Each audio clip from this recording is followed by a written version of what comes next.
tribe. How are you? I was asked a question around the topic of peace. I guess, it could be associated with world peace, or more so, it's associated with inner peace. So, how we could achieve world peace is if everyone could find inner peace. Inner peace requires quite a bit of practice on your part, meaning that you're going to have to really decipher and go down the line of all the thoughts you've had.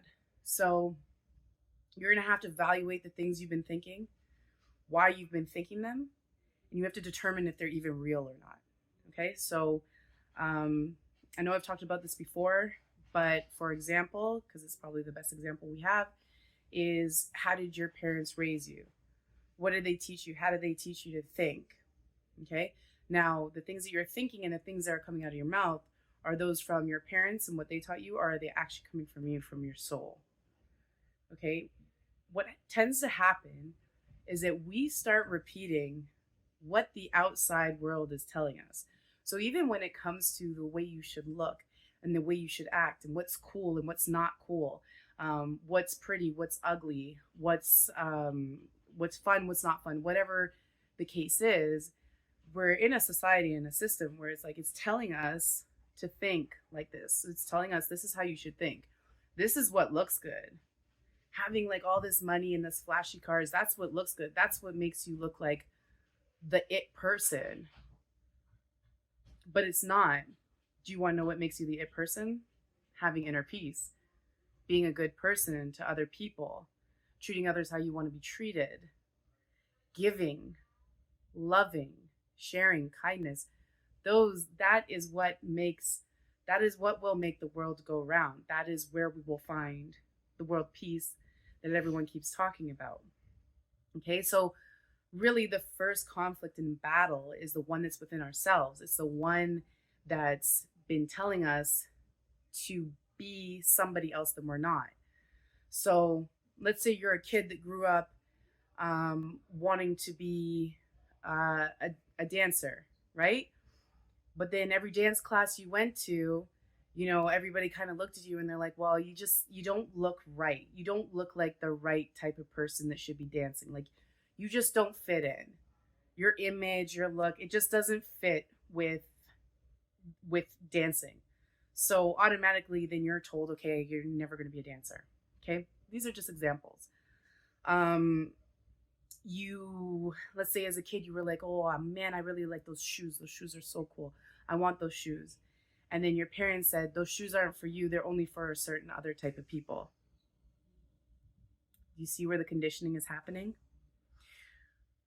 You are a person and a soul that likes certain things, but you were told not to like it, or you were told it's wrong, or you were told it's blasphemy.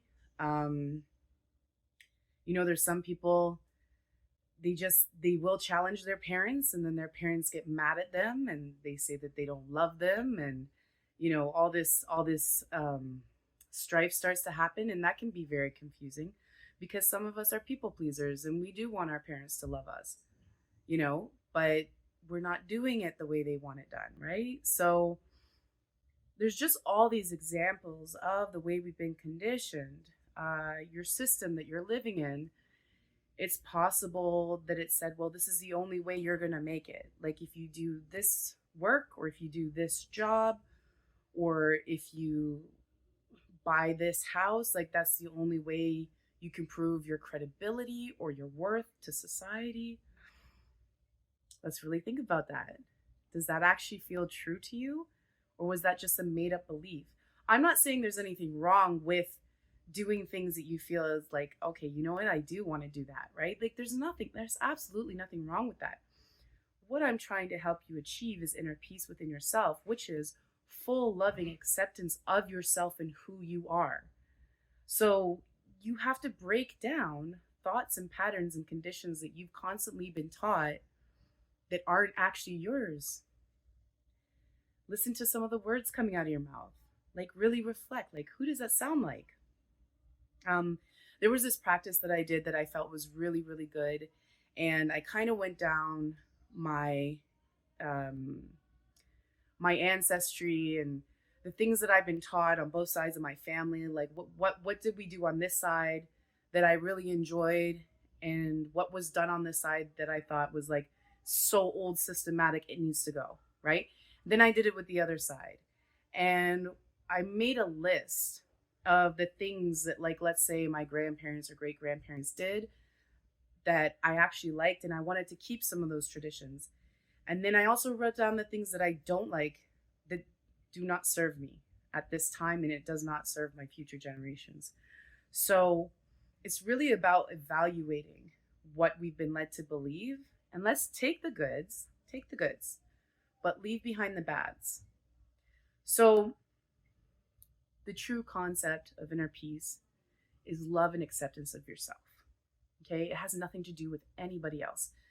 You could be stuck in this whirlwind of thinking that people don't like you, people are judging you, people are hating you because of whatever reason. Like, you could keep telling yourself all these stories, but I'm telling you right now, they're just stories. They're stories that you're making up in your own mind, and that is making your mind messy. Okay? So, what you really need to do is stop the judgment on yourself, and then eventually you will stop the judgment on others, because you will understand that I'm allowed to be me, you're allowed to be you. We don't have to fight about it. Right? And that's how we start to really achieve that inner peace. It's about really recognizing who we are and who we want to be. Okay? So, all that being said, I am going to pull some angel guidance cards. This is for whoever is listening right now that needs to hear this, needs a little bit of guidance. Um, how can we, what's the direction that this person may need to go in so that they can start the work towards the inner peace they want to achieve?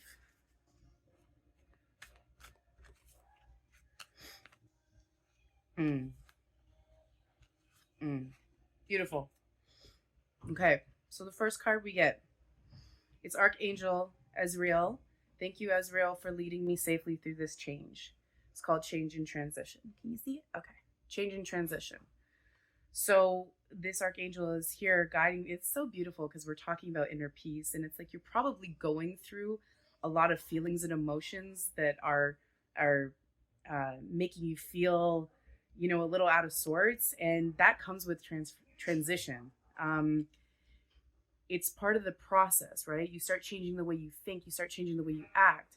So this is just to confirm for you that the archangel is there helping and supporting you through this transitional time.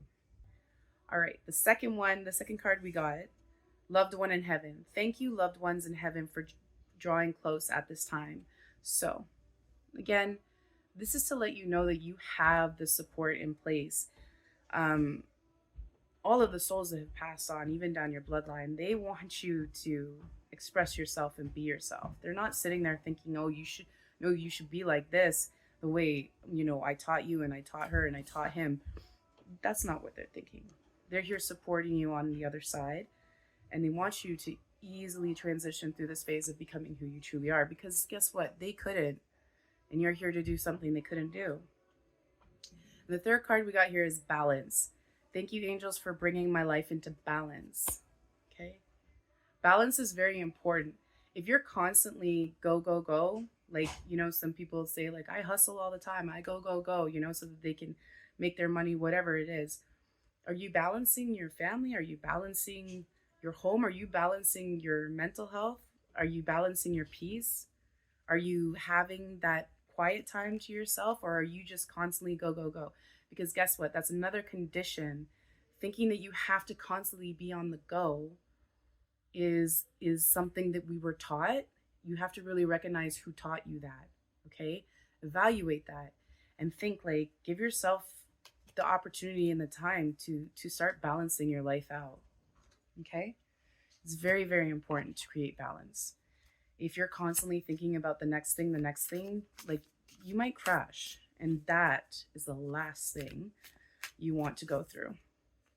All right, and then I'll just do one final card pull here, a little self-care, just to help you get in the right headspace, that'll bring you, like, it'll bring you a sense of peace, and that'll help you know what peace feels like so that you can try and achieve that feeling all the time. It won't be all the time. We're human. We're going to get pissed off sometimes. But majority of the time, you want to be able to achieve that inner peace. So, what's the self-care we can do that'll just kind of get you right into it? Sync with the moon. Sync with the moon. Okay. So basically what this means is if you go on, if you just look it up online, you can see what phase the moon is at. Okay.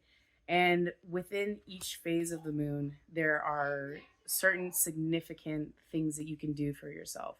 Um, one phase of the moon might represent clearing your energy, cleaning things out, letting go of old emotions. So just practice the art of syncing with the moon. Just look up what phase the moon is in and look up what is the best thing to be doing during that moon phase time. If you have any further questions about that, please just put it in the comments. I'll send you a link so you can further look into that for yourself. But also, if anyone does have any specific questions, I will make a video for you. And sending light and love to all.